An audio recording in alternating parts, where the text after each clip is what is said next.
Karen filed false claims with my insurance company, alleging serious structural damage, in an attempt to justify demanding $50,000 in so-called emergency repairs. What she didn't anticipate was that I would reveal I'm a fraud investigator for the Texas Department of Insurance, and that fabricating construction defects to extract insurance money isn't HOA oversight. It's felony insurance fraud, the kind I investigate for a living. My name is John, and I'm a senior fraud investigator with the Texas Department of Insurance. I've spent 18 years investigating insurance scams, fraudulent claims, and organized fraud rings across the state. I know how to spot stage damage, identify falsified documentation, and build airtight cases that end in criminal convictions. What Karen didn't know when she fabricated construction defects and filed insurance claims against my property was that she had committed insurance fraud directly in front of someone whose entire career is built around catching exactly that kind of criminal behavior. I live in Sugar Land, Texas, in a subdivision called Oak Ridge Commons, built in 2011. I bought my home 7 years ago, a well-constructed two-story house that has required very little maintenance. The neighborhood is quiet and has a functional HOA that manages common areas and enforces reasonable standards. For 7 years, I had zero issues with anyone. My home is well maintained. My dues are always paid on time, and I keep to myself. Then Karen moved into the neighborhood 9 months ago and immediately inserted herself into HOA governance. Within 6 weeks, she was on the board. Within 3 months, she was HOA president. Her focus quickly became what she called property quality assurance and liability management. Karen developed an obsession with identifying what she claimed were construction defects throughout the neighborhood. She began sending violation notices to residents, alleging their homes had structural problems, foundation failures, or code violations requiring immediate correction. Most residents ignored her because the claims were baseless. Homes built in 2011 with proper inspections do not suddenly develop widespread structural failures out of nowhere. 3 weeks ago, I received a certified letter from Karen that was different from her usual violation notices. This letter claimed a recent HOA engineering inspection had identified severe structural defects in my home, including foundation cracking, roof damage, and electrical code violations that pose immediate safety hazards. The letter demanded that I authorize emergency repairs estimated at $50,000 and stated that if I refused, the HOA would file claims with my homeowner's insurance to force the repairs under liability provisions. I read the letter carefully and immediately recognized it as fraudulent. There had been no engineering inspection. My home has no foundation issues. It was inspected when I purchased it, and again 2 years ago during routine maintenance. The roof is in excellent condition and was replaced just 4 years ago. The electrical system is fully up to code and was certified during my last inspection. Every single claim in the letter was false. I called Karen directly. Karen, I received your letter about alleged structural defects. There's been no engineering inspection in my home, and the claims you're making are completely false. She responded confidently. The HOA hired a certified engineer to inspect properties in the subdivision. Your home was found to have serious issues. I asked, what is the name of this engineer? She replied, that information is confidential for liability reasons. I told her, no, it's not. If someone inspected my property without my permission and is making structural claims, I have the right to know who conducted the inspection and review their credentials. She said, you'll receive the engineering report when you authorize the repairs. I replied, I'm not authorizing anything. Your claims are false, and I suspect this is some kind of scam. If you file any insurance claims related to my property, I will pursue this as fraud. Her tone shifted immediately. Are you threatening me? She asked. I responded calmly. I'm informing you that making false claims to insurance companies is a crime. I work in insurance fraud investigation. I know exactly what you're attempting. There was silence on the line. Then Karen said, the HOA has a duty to address safety issues regardless of your profession. And she hung up. 2 days later, I received a notice from my homeowner's insurance company, Lone Star Insurance, stating they had received a claim filed by the Oak Ridge Commons HOA alleging structural damage to my property and requesting coverage for emergency repairs estimated at $50,000. The claim included what appeared to be an engineering report signed by someone named Dr. Marcus Chun P., stating my home suffered from foundation settlement, structural cracking, roof damage due to improper installation, and hazardous electrical wiring. I reviewed the report carefully. It was completely fabricated. The engineer's license number did not match any licensed professional engineer in Texas. The technical language was vague and generic. The photographs attached showed damage to a house that was clearly not mine. The exterior color and architectural details didn't match. This wasn't aggressive HOA behavior anymore. This was organized insurance fraud. I contacted my supervisor at the Department of Insurance, Director Ramirez, and explained the situation. Sir, someone has filed a fraudulent insurance claim against my personal property. The claim includes a fake engineering report, fabricated damage descriptions, and photos of a different house. This is felony insurance fraud. He asked, "Do you know who filed the claim?"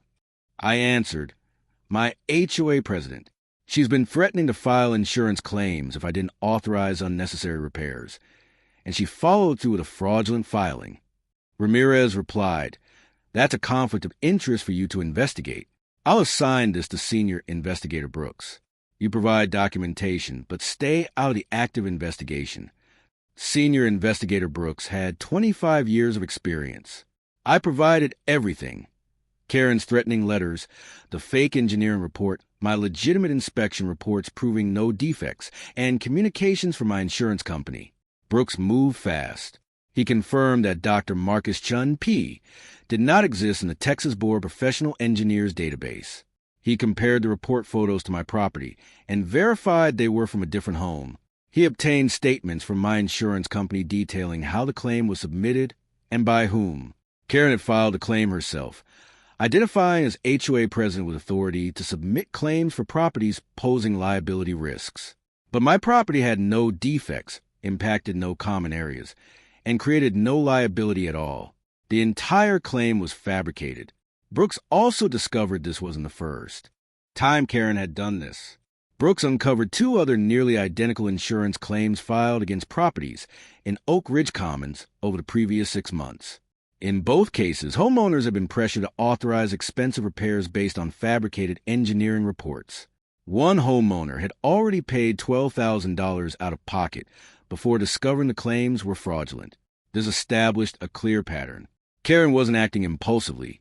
She was running an insurance fraud scheme, likely in coordination with a contractor who performed unnecessary work and split the insurance proceeds with her. Brooks coordinated immediately with the Fort Bend County District Attorney's Office. Based on the evidence, they obtained an arrest warrant charging Karen with insurance fraud, filing false insurance claims, and theft by deception. The arrest took place on a Thursday morning. I was at my office when Brooks called me. "John, we executed the warrant. Karen Stevens is in custody." He continued, "We also executed a search warrant at her residence and found documentation tied to at least 6 fraudulent insurance claims across 3 different subdivisions." 6 claims. This was far larger than our neighborhood alone. Much larger. Brooks told me she had been running the scheme for at least a year. Investigators found templates for fake engineering reports, contact lists for contractors she was working with, and spreadsheets tracking insurance payouts. This was organized, deliberate fraud. As the investigation expanded, the full scope of Karen's operation became clear. She had filed fraudulent insurance claims totaling more than $300,000 across multiple HOAs where she had managed to gain leadership roles. Her method was consistent. She identified properties, fabricated engineering reports claiming serious structural defects, filed insurance claims, and then routed the insurance proceeds to contractors who performed unnecessary work and kicked back a portion of the money to her. It was a sophisticated scheme that exploited homeowners' trust in HOA authority and insurance companies' obligation to pay legitimate claims. Karen was formally charged with 12 counts of insurance fraud, 6 counts of filing false insurance claims, theft by deception, and engaging in organized criminal activity. The combined charges carried potential sentences totaling more than 40 years in prison.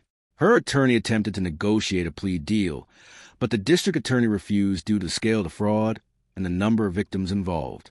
The case went to trial 8 months later. I testified both as a victim and as an expert witness on insurance fraud investigation techniques. I explained how I recognized the fraudulent engineering report, identified the fake professional credentials, and documented the inconsistencies that exposed the scheme. Brooks testified about the investigation and the evidence recovered from Karen's home, demonstrating systematic fraud across multiple subdivisions. Other victims testified about being pressured into authorizing unnecessary repairs based on fake reports, as well as the financial and emotional stress caused by fraudulent insurance claims. Representatives from insurance companies testified about the losses. More than $280,000 paid out before the scheme was uncovered. The jury deliberated for 9 hours. The verdict was guilty on all counts.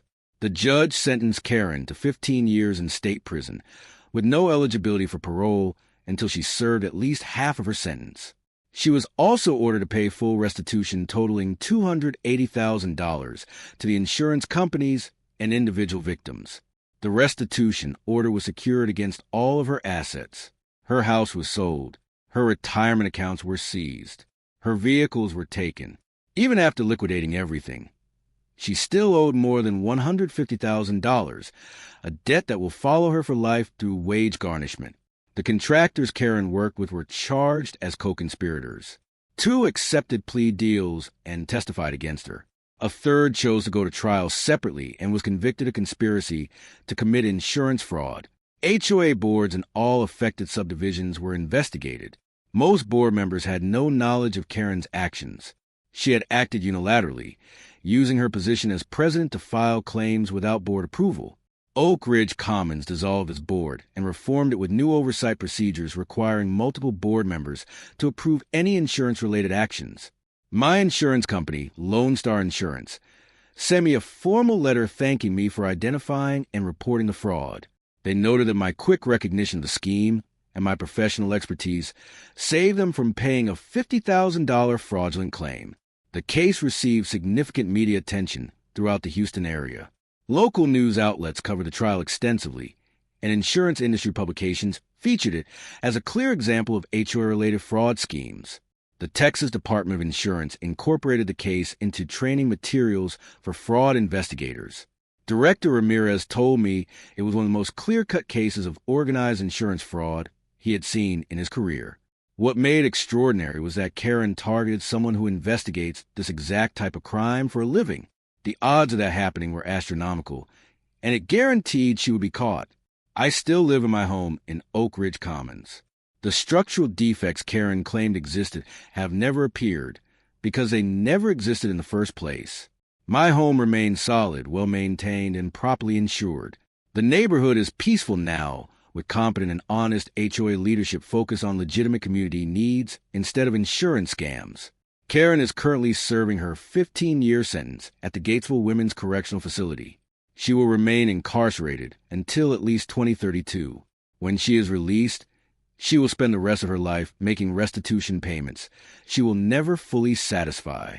The 2 homeowners in my subdivision who were victimized by earlier versions of Karen's scheme received full restitution. One of them, a retired teacher named Dorothy, came by my house to thank me personally. If you hadn't caught her, she would have kept doing this to more people. Thank you for stopping her. If you ever receive suspicious claims from your HOA about structural defects or pressure to file insurance claims for repairs that seem unnecessary, contact your state insurance fraud division immediately.